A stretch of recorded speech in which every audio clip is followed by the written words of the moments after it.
Itatayo ang isang warehouse para sa mechanical dryer at isang solar-powered irrigation system bilang dagdag suporta sa mga magsasaka sa Mangatarem. Isinagawa ang groundbreaking ceremony sa barangay Bugtong Silag para sa proyektong pakikinabangan ng mga miyembro ng Bugtong Silag Rice and Corn Growers Farmers Association.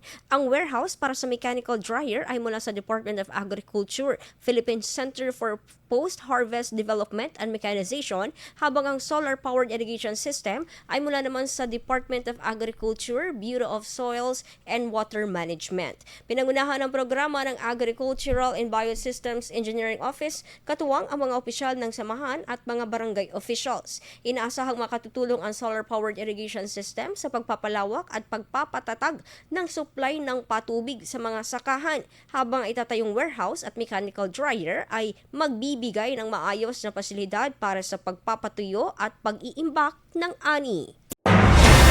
IFM News. IFM News. IFM News.